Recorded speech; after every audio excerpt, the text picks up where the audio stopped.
I'm happy to go first. I don't Thank know you if folks so much. can hear me. And Yeah. I guess I'll try to keep talking continuously so that we don't pick up on other people's Yep. mics, which shouldn't be hard for me. So, what's Yeah, South I Florida? saw you calling me on video. I don't know, man. Your audio is being picked up. What you just said came through my speakers as well, and everybody heard it. So don't say anything until you need. Okay. Mute your computer if you're dialing in by phone. Okay, got you. There we go. Okay.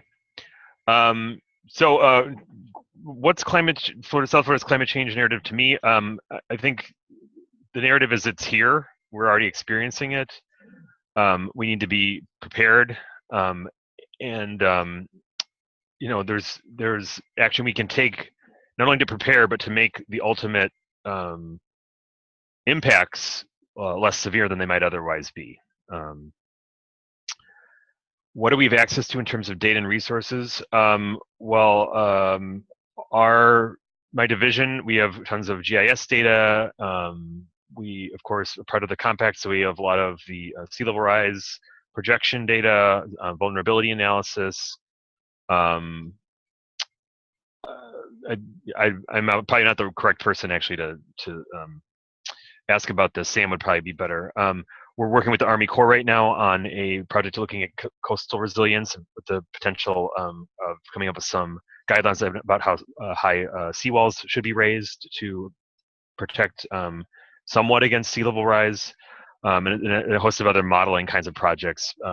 We've got working on a 100-year flood map for the county, which should be able to better predict where and when and how areas would see flooding. Complexities we should be considering. I think as I sort of mentioned, the water system here is very complex. The water management system is very complex. That's something to keep in mind. We can't just build walls because our geology is so porous. That doesn't work. And in some cases, even our water management system, the structures that manage the canals that drain most of the county in Broward County, many of them are miles inland, so there's whole areas between the structure and the coastline that we can't do anything to manage the water levels. They're completely subject to tidal influence. And of course, there's a ton of socioeconomic complexities. We're dependent on tourism and development, and the population is expected to increase here. So how do we accommodate these folks? How do we develop and redevelop our counties in a way that's sustainable? And reduces risk, and doesn't price people out or really harm particularly those who are at great risk from some of these climate impacts. A mission of our organization, I mean, generally speaking, Broward County is a general purpose government, so we hit on a lot of different services. We generally manage the regional services in the county. Specifically, my division, we're the Environmental Planning and Community Resilience Division, so we manage certain issues related to the beach and our coastal resources, including coastal reef protection, manatee and sea turtle protection. We have a water policy and planning section that looks at water issues. We have an energy and sustainability section that looks at energy and sustainability issues. We have a water quality monitoring lab, and I'm sure I'm missing something. Land conservation program. What are ideal calls? What does success of this look like for Florida? I think the folks are aware of it and have used it, and that you can point to some examples of folks really being affected by it and moved to action by it. What are ideal calls to action? Speaking as an individual, I'd love to see people really demand their elected officials take action and dump those that are unwilling to do so, particularly not just around the adaptation that we need to do, but around cutting our contribution to the problem by reducing our greenhouse gas emissions. Same thing. I guess that's really what the action looks like. In Fantasyland, I'd love to see the citizens of South Florida rise up and say that we want our own publicly owned utility here that would actually invest in solar and energy efficiency as opposed to our investor-owned utility, but that's a pipe dream and certainly not the position of Broward County. How can this be used to get the rest of Florida to care about South Florida? I think one of the things, and that you may laugh about this, but we got 6 million people in South Florida, defined as Palm Beach and south to the Keys. And if we start to have a lot of climate impacts and flooding, a lot of those people are going to need to and want to move somewhere, and they're probably going to be moving to Central and North Florida. So folks who are, from the rest of the state who are not particularly fond of South Floridians may end up living cheek to jowl with the rest of them as they move northward. If we start to lose a lot of our area to flooding or other impacts. Advice to tips to students. I think you're off to a great start. Be happy to assist throughout. I don't really have anything specific. It sounds like you're already reaching out to a diverse group of stakeholders, and that's probably the best piece of advice I could give. So that's it. Thank you so much, Jason. That was awesome. I'm actually leading the solutions team, so hearing those ideas is really, really helpful for my team going forward. And we'll be in close contact as we think about how we can implement solutions. Okay, anybody else want to go next? Sure, I'll go next. This is Nancy. Hi. Well, I mean, I think South Florida's climate change narrative, just like Jason said, is that it's real for us because it's actually happening. You know, oftentimes sight unseen, people don't buy into climate change, and when there's a visual involved, whether that's flooding or such, somehow it becomes reality. Also, the economic impacts with flood insurance, that's another area that it's felt the impact. Data and resources, you know, the counties have a wealth of information and data, so does the South Florida Water Management District, some of our nonprofit partners, such as the Nature Conservancy. As far as the compact, we do have a resource page on the website, which has guidance documents and other documents and resources for local governments and those interested. Also the universities, the compact partners with the Florida Climate Institute, which is the umbrella organization for the 7 universities in Florida. And locally our partners are University of Miami, Florida International University, and Florida Atlantic University. In regard to the mission, what is the mission of my organization? You know, Institute for Sustainable Communities, our mission is to empower local organizations to do what they do well, to do better.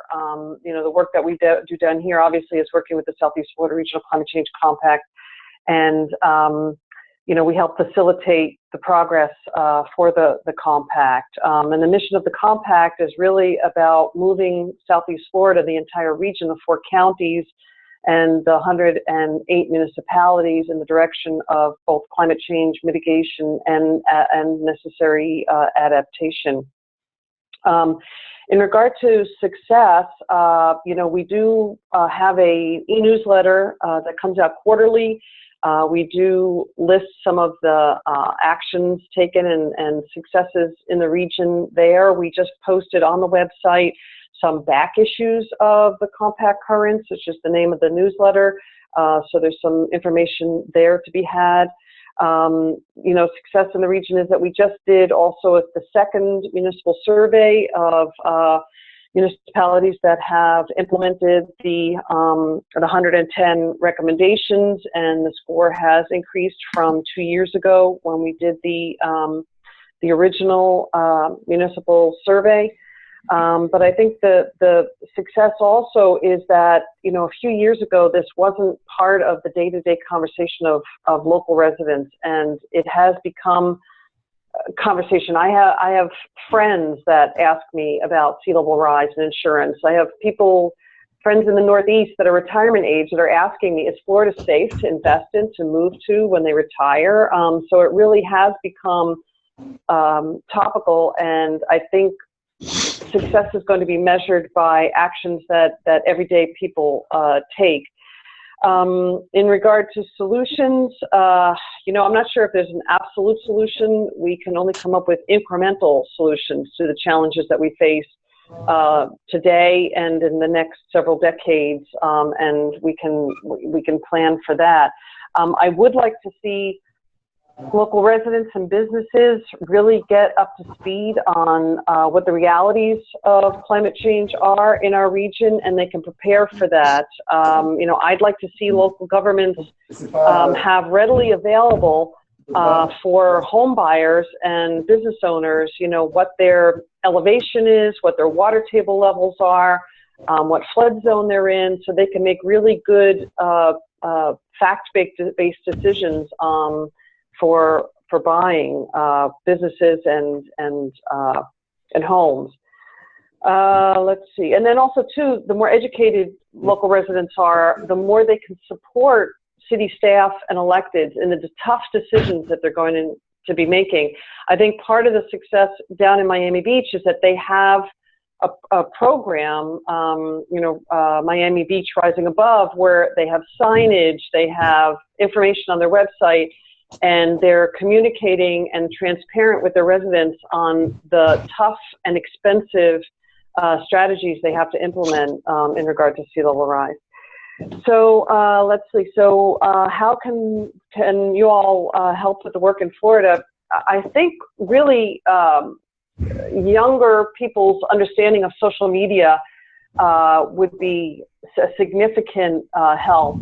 Not just social media to millennials and younger people, but also the social media that works for older residents, like Facebook and texting, and how the different demographics respond to the different sources of social media and other media also. You know, older, very older senior citizens. Some of them might be online, but they might be, and on Facebook, but many of them still are old-fashioned with printed media or going to the city hall or their libraries. I think libraries are an under-tapped resource for communicating with older residents in Florida. Let's see, I guess that was a lot, so maybe I'll take a breather and let someone else speak at this point. That was great, Nancy. Thank you so much. Interesting to hear your take on social media. I'm actually taking a fascinating class this semester at MIT on the network influence of social media, so hopefully we can apply some of the learnings to South Florida. All right, who is next? Who's up? I'll go ahead. This is Matt. Thanks, Matt. I'll echo a lot of what Nancy and Jason and everyone has been saying on the steering committee as far as the climate narrative. We know we're seeing the effects down here. We're ground zero for it, in my opinion. But I think we'll also, in that part as well, also be ground zero when it comes to innovative solutions. And that's something that, you know, as they've already alluded to, I don't think there's one perfect solution out there for all of us right now to deal with this problem, just because of our, our geology and everything like that. So, with regards to data, here in the city of Coral Gables, our GIS department, we've been putting together LiDAR maps for our entire city. We're also in the process of finalizing a vulnerability assessment, looking at all of our critical infrastructure and coming up with adaptation and mitigation plans for a lot of our critical infrastructure. We're very fortunate in the fact that our city commission, our city administration, and our city departments are on board with this, committed funding to be able to deal with this issue. And we're putting together our plans of action of how we're going to prioritize our investments going forward in dealing with sea level rise and climate change. And in that, our mission is, we want to be at the forefront of this. It's an issue that, our residents, and our mayor would be the first to say it, would be our residents weren't the ones that really came to us asking about it. We as a city started the conversation on sea level rise. We partnered with UM and with FIU and bringing in the experts to talk about the issue and raising that awareness within the city. And we think it's been really successful in engaging our citizens and the general public in our planning process and coming up with solutions. And with regards to success that we would like to see, I mean, I think if we can get a buy-in from our entire community, not only within the city of Coral Gables, but also around, our partnering counties and everything else. And I think the success is the reason why I'm excited to be involved in this project is, a lot of us I know Miami Beach is seeing, they've seen flooding. We've seen some flooding within Coral Gables when we have our high tides. But being able to show the public what we might see down the line, 20, 40, 50 years down the line, we often talk about that, but having a visual mechanism to show people, I think, is going to be key. And that's why I'm really excited to kind of be involved in this project. Another success is, kind of creating that awareness with the citizens to assess their own vulnerability and look at ways they can, especially if they're on the coast, upgrade their properties and make themselves more resilient. I think would be key. And I think a project like this can definitely kind of spur that type of action. And last but not least, some recommendations I would have for the group is definitely think outside the box, be innovative. I mean, I think that's something all of us are looking for down here that are dealing with this issue on a day-to-day basis is an innovative solution. We can raise our roads and raise our seawalls and so on and so forth, but we really want to try to find that really innovative solution to be able to deal with this very complicated issue. And also kind of strike that balance. It's a really delicate balance when we're out talking with the general public between you want to create awareness, but you don't want and sort of like tell them, okay, this is a very serious issue, but you also don't want to scare people off to be able to say, well, all right, then we just need to leave South Florida. So it's a really delicate balance that we need to try to walk on spreading the message of how serious this issue is. And that's all I got. Thanks, Matt. And yes, we completely agree with the last point that we need to show the severity of the issue, but that it is solvable, that it's not too late. So we're definitely in line there. Thank you so much for the insights. Who's up next? I can go. Thanks, Greg. Okay. I think I'd like to paraphrase something Matt just said, and I think this is a great way to think about it. We don't want to take people from denial to despair, right? So a lot of people are hearing about this. I mean, it may surprise the hell out of you, but a lot of people are hearing about this for the first time still. Yes, it's been in the papers constantly. It's on the news constantly, and people are starting to hear it, but we still have people that have no idea what the hell's going on. I mean, they're sleepwalking. They're in a coma. My neighbors, it's quite disheartening. So this is where BITL comes in. It's another vector, another avenue for people to get engaged in a way to help educate them as to what's going on. I will say this, many people won't let the information into their head. It may hit their ear and then they reject it unless they know that there's a solution. Because think about it. This is the biggest challenge of our time, climate change, human-caused global warming, and it manifests itself in a number of different ways. But if we don't offer solutions, it's very hard for people to let the information in. What am I supposed to do with it? One other thing that I didn't say, among the many hats that I wear, and this is the first issue here, what is South Florida's climate change narrative to you? Well, I just gave you some of the narrative. It's coma, it's sleepwalking, and I say this speaking from experience, born and raised here, and I am also charged with training our Miami-Dade County building officials, nearly 400 of them a year.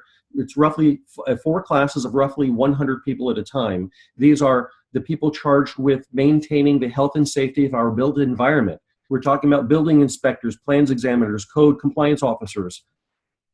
I teach them, some of them get it, some of them understand what's going on, but a lot of them reject this. They're outwardly hostile to any talk about liberal green issues like green building. And so I have to be very careful. We all have to be very careful to use language that resonates with them. And I'm not just talking about building inspectors. There are various stakeholder groups out there. There are small government conservatives. They need to be at the table. What we have here in this room and what we have at most of these meetings and movies and issues are the choir. And everybody's talking to the choir, and we're always in our comfort zone. So I'm going to move in here because this is very important. And it goes into really what is my main initiative. What do we have access to? What are the complexities? The complexities are, for people in this room, understanding that there are various stakeholder groups, and they are in their own silos, just like many of us are in our own silos, and we need to climb out of our silo, get out of our comfort zone, and engage with people that we don't normally engage with. And we need to learn how to do that using memes, language, talking points that they care about. We have to format the message for them. Many people want to, it's very easy for me to tell everybody what I want to tell them. But understanding what matters to them, that's a more difficult challenge. And if it's always, there's a saying, maybe some of you have heard it, when you're a hammer, everything looks like a nail. The reality is not everybody wants to hear the message, and not everybody's messages will resonate the same way with others. So about the mission, what is your mission of your organization? I have a number of missions. The mission of CCL, Citizens Climate Lobby, is at the very top to educate and encourage members of Congress to bring up a bill to enact a price on carbon. And that's not the resiliency side, that's the mitigation side. That's the not bracing for impact side, which are a lot of people bracing for impact and we need to. It's the taking the foot off the gas side to give us more time. Because I'll say this, we have three choices: reduce emissions, adapt to a changing planet, and suffer. And we're going to do all three. That's a fact. The question is, what's the mix going to be? The more we reduce emissions, the less adaptation has to be done and the less suffering there will be. So I'm really working more on that side, but I'm still working in my community, teaching leaders in my community. And so to that, we have to engage people, young people, to not just vote, but to talk to people in power, business leaders, members of Congress, Republican members of Congress, people who you may not be comfortable talking to. And that's where I come in, and that's where CCL comes in. And they are coming to the table, I can tell you that. I won't go into too much detail, but there's a lot of forward motion, a lot of momentum building in Congress that does not match the headlines that we see that highlight the controversy all the time. All that's true, and it's keeping me awake, and it should keep you awake too. But there's a lot of stuff going on, forward motion, that is not getting reported. We have 12 Republicans sitting at the table with 12 Democrats on a climate solutions caucus. That's amazing. So empowering speakers to use their voices and talk to those in power is one of the things that we can do, and I'm here to help with that. I'm leading up to something that's happening this Saturday with the Clio Institute. In your opinion, what does success look like, success of BITL in Southeast Florida? Getting more people engaged. If it works and we can get it pushed out there and somehow this is just another avenue to engage people, I hope that works. And I'm here to fly the flag as high as I can for BITL and get people to engage in the virtual reality session that will be piloted here to immerse people in this visceral production. One of the ideals call to action, what could you have all citizens in South Florida, what would you ask them? I would ask them to speak to their, let me say this right now. The motto of Citizens Climate Lobby is political will for a livable world. Fine, sounds great. But politicians don't create political will. They respond to it. And it's true they respond to it. If everybody's yelling in one ear, do this, and all of you are not talking into the other ear, they don't know it. If enough of you, us, talk in the other ear, they will act. But they're getting their voices, they're getting their messages from bad actors. They're not getting the messages from the good actors. Too many people are, let's face it, throwing away their vote, not talking to the people in power, and we need people to act. And that's what we're here to do, is with CCLs, help you find personal and professional breakthroughs to make those connections. This is what we do. We meet with members of Congress. So I talked about how BITL can be used and about collaboration, advice, tips of students regarding specific project. Well, like I said, get out of your silo and out of your comfort zone, and we and I are here to do that. And to that end, not only is there Citizens Climate Lobby with a number of different action teams, I'll share those in a talk that I'm giving this Saturday. It's part of the Clio Institute's ECCC. It's an annual 2-day climate training. It stands for Empowering Capable Climate Communicators. The first Saturday was February 11th, was focused all on science. The second Saturday is this Saturday, the 25th, and it's focused more on communication. I'm going to be doing a small 90-minute section of it, which will be basic communication skills, how to use your body, your face, your voice, and your presentation aids like PowerPoint to engage rather than turn off your audiences. That's something that I've taught for years, but I'm stepping it up, and here's the big piece. I'm doing a section called Code Switch. I'm working on the title. Code Switch or Code Switching, engaging beyond the choir. That is our challenge. And so how do we address military, national security, hawk kind of people? We use different language with them. Small government conservatives, deficit hawks, we need them at the table, but we don't just jump in and push science down their throats. What about religious creation care people? evangelicals. I'll tell you right now, that's my Achilles heel, but these are a different sect of people that need to be engaged, and I know people who are doing this. And then we have people on the far left, ultra progressives, environmental justice people that don't want to engage with the people in power. How do we engage them? So we need to learn how to engage different stakeholder groups. And I'm a member of Citizens Climate Lobby, but we have a bunch of action teams. I'm just going to share with you some of the action teams that I'm a member of. I'm in the Higher Education Action Team. I'm in the Business Climate Leaders Team. How do we talk to business leaders? I just came back from the Green Conference in Phoenix. We're talking about the big players, big corporate sustainability managers, major people doing major things. How do we talk to them? Different than we would talk to scientists. I'm on the Business Climate Leaders team, and I'm also an ambassador on the Conservative Caucus. Not because I'm a conservative, but because I talk a good game and I know how to make the conservative case to to conservatives, including my building officials. I went through a whole dog and pony show in the last training class, laid it on hard and thick on what it means to be conservative and separate that from populism. And one person raised their hand and said, I have a question. I forgot the question, actually. I just remember the setup. He said, I know you're probably a Republican, but I'm not. So I felt that I earned my stripes that day. And if I can help more of you engage other stakeholder groups, as I've learned how to do, then we have a chance of moving the needle. But if we're only talking to the people in the silo, in the choir, we're leaving out the majority of society. And that's where we really need to go, is get out of our comfort zone and invite people that are not in the choir to the meetings, to the training events, and engage them at their level. I know I took 10 minutes, not 5, but that's really the big challenge. No worries, Greg. Thank you so much. And we completely agree. We are constantly thinking every day about how to be bipartisan and speak to all people. We do not want to preach to the choir. And we think that's a flaw in existing climate solutions today. So that is what we feel is BITL's actually a huge differentiator, one of them at least. Johnny, should we try this again? Are you on? I am on, and I apologize for the technical difficulties. I don't know. No worries. Getting kicked off. Okay. So to avoid being duplicitous, a lot of the stuff that was echoed by my colleagues, I absolutely agree with. I'll try to differentiate a little bit where I can. So the narrative, I think the first thing is that it's urgent.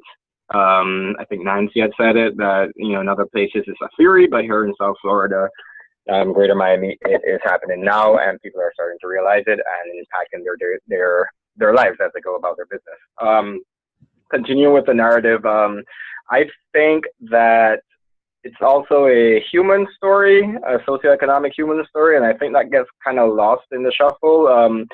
Definitely, as some here on the call have said, a lot of more people are talking about this, not just in terms of leadership, but in everyday conversations amongst the citizenry. But far too often, I think, and this is just me personally, that the conversation is focused, and understandably so, largely on an infrastructure angle and the built environment, et cetera. But I think it's very important to, as we frame this narrative, to remember that, especially in Miami, but in South Florida in general, there's a large economically vulnerable population who may suffer displacement directly by rising seas and climate change, but also from things like gentrification through speculation by developers looking into some high ground, which coincides with some of our poorer, lower socioeconomic areas. So I think a good narrative as it's framed, and we start to frame this, has to be a balance between the built environment and the real human story that is emerging from our climate challenges. Continuing on that, I'd like to see stronger leadership from our elected officials, and being a city employee is kind of risky saying that, but I think there's definitely been improvements there. In my city, I know there has been, but I think it needs to be bolder and think about doing things differently, especially making difficult decisions on some of the primary revenue generators that we depend on, like taxation, real estate development, tourism and service industries, and especially with the development community starting to think of ways, of creative ways and innovative mechanisms of how we can work together with them, government and developers, to not mandate but incentivize ways to build a more resilient environment for everyone here to benefit on. I don't think we're thinking creatively enough of how we can do this. I also think part of the narrative is simply money, and especially now with a new federal administration that may not be as amenable to these causes as we may like, but coming together as a community and the public and the private sector needs to figure out ways to raise the necessary funds to invest in our resilience to sea level rise and climate change. Data and resources. Well, our office is quite nascent, so actually some of our priorities for the next calendar year is beefing up the resources that we have. We're about to embark on a comprehensive vulnerability assessment for the city, including mapping and so on and so forth. But as many people said on the call, there's a variety of sources to get the critical information that you need and that we need. We also depend heavily, as it stands right now, on Miami-Dade County. They have a plethora of GIS mapping layers and things that are very useful for us as we go about our initial decision making based on vulnerability. What else? I'm looking at the questions. Missions. We don't have a formal mission yet. However, generally it's about making Miami and greater Miami, South Florida more resilient to the challenges it faces, particularly from a changing climate, but also to non-climatic, non-sea level rise challenges, again, socioeconomic, human health, sustainability, others, and so on. Also, part of that mission here now internally in the city is to start applying a resilience lens, a climate adaptation lens to everything we do. So from our budgeting process to our strategic planning, to our capital investment improvement processes, to our land development code and legislation, to really start mainstreaming resilience and climate considerations into all of our operations, all of our initiatives, all of our processes. I think it's very important. Luckily, we have the support now from our leadership to do just that. And I think that's really a big deal and a big step forward for us. What does success look like for you guys for Southeast Florida?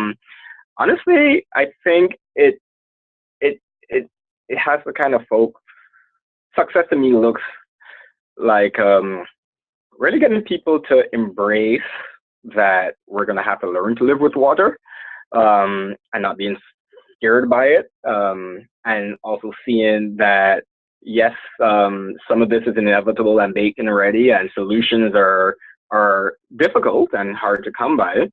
There are things that we can do to mitigate and adapt. However, I think it's there has to be some type of acceptance that we are going to have to learn to live with water, but also how can we, in doing so, also seek the opportunity, economic opportunity, especially from the challenge of having to live with water more and learn how to do so. So I feel like if there is a shift in mentality towards that direction, that this is what we're going to have to do, and we're going to have to learn to adapt and live with it. But also there may be opportunity and business and economic opportunity as a result of this challenge. I think that would be a great success story. Just looking here at some notes. Right. I also think a success story, a success for you, is really bridging the cultural and political divides that we have. We are a very transient, transplant, multicultural, recent immigrant, and generational immigrant type of community. We're not a very old metropolitan area like in the Northeast where you guys are in some other areas. So as such, and especially with first, second generation immigrants like myself, coming from other places, something that I've noticed anecdotally is that there's not compared to other places around the country, that generational investment and tie to the place that we are living in as opposed to other areas. And I think if we can foster through this effort and similar efforts more of a real connection to this diverse and very young place that we live, to really invest in what's their community and not just, only connecting to where we're from, be it internationally or elsewhere around the country, which represents a lot of us in the current generation and the previous one before us. I think if we can kind of bridge that gap and really get people to invest in their communities and really foster those ties to it through knowing that we have to come together in collective action to address the challenge that we face, I think that would be a great success story. And then also, how can we get the rest of Florida to care about South Florida, as Greg very eloquently expanded on a lot of the political factors in this state, but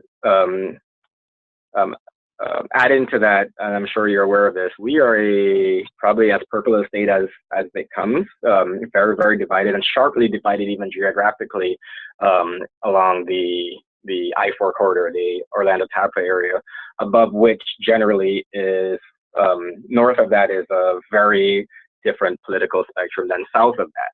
And if there is a way that this effort can kind of help to bridge that literal and figurative gap between the two halves of the state to really get everyone talking together and working together, even across their ideological differences, I think that would be a huge success story. And I would love to see if we can get that part of Florida to care more about this issue, maybe even by really getting a sense of assessing their own vulnerabilities, which are almost as real as present as ours down here. I think that's about all I have to add right now. I don't have much more advice to give beyond that at this point. Again, I'm just really happy to be a part of this effort and work with you guys and work with the team. Hello? Thank you so much. That was awesome. And I'm really happy you mentioned the revenue generators, because we also really want to show in the virtual reality the economic impacts. Very important, we believe, to bring true economics into this. Yeah, do we have another steering committee person coming up? You can speak for 1 minute, Greg. Go. All right. Yeah, I've already expended. I just wanted to say, for those who are interested, there is information about the training Saturday. I have the details right on my website, hamra.net, H-A-M-R-A. You can scroll down and you can see a picture of last week's class with details about this. So if you're in South Florida and you would like to come to this class, email me at gh@hamra.net. And if you're not a UM student, because UM students, staff, and faculty get to attend for free. But if you're FIU, I can make the ask, and perhaps you can attend for free as well. Otherwise, it's $25. It includes breakfast and lunch. So have a look. This is the day 2 of the CLEO trainings, Empowering Capable Climate Communicators training. Saturday, 8:30 to 3. Thanks, Greg. Mario, you're on the call, correct? Can you? Yes, definitely. We'll email you soon. Mario. So Mario is one of our students that's going to lead the student team. I just want to set the stage in the last 2 minutes. Unfortunately, we don't have time for questions. If anyone has questions that are pressing, please email me directly and I'll direct them to the appropriate person for an answer. That goes to the students and the steering committee. I want to be respectful of everyone's time, and I think that's the best way to answer questions. Mario on the call will be leading the student team. The student team will include 1 member from each of the 6 sub-teams, and we'll be working with the steering committee going forward. So Mario, do you just want to say a quick hello? Hey guys, how are you? Greg, it'll be really nice to meet you soon. I'll send you an email as soon as possible regarding that meeting. And going forward, thanks Mario. Going forward, we're going to ask if it's all right with you guys, a monthly steering committee meeting, and perhaps a few ad hoc requests as we dive deeper into the information.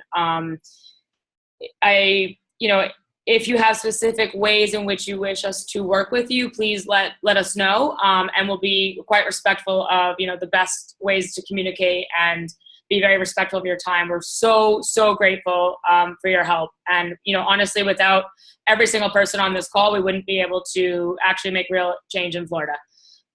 With that, have a great Thursday and weekend. This is Hanson. He joined the call a little bit late, one of the other 3 co-founders. Thank you, everyone. Thanks, everyone. Follow up with any questions, comments, and we'll reach out shortly for the next meeting. Thank you so much for your insight. Thank you. Have a good day. Goodbye. Bye.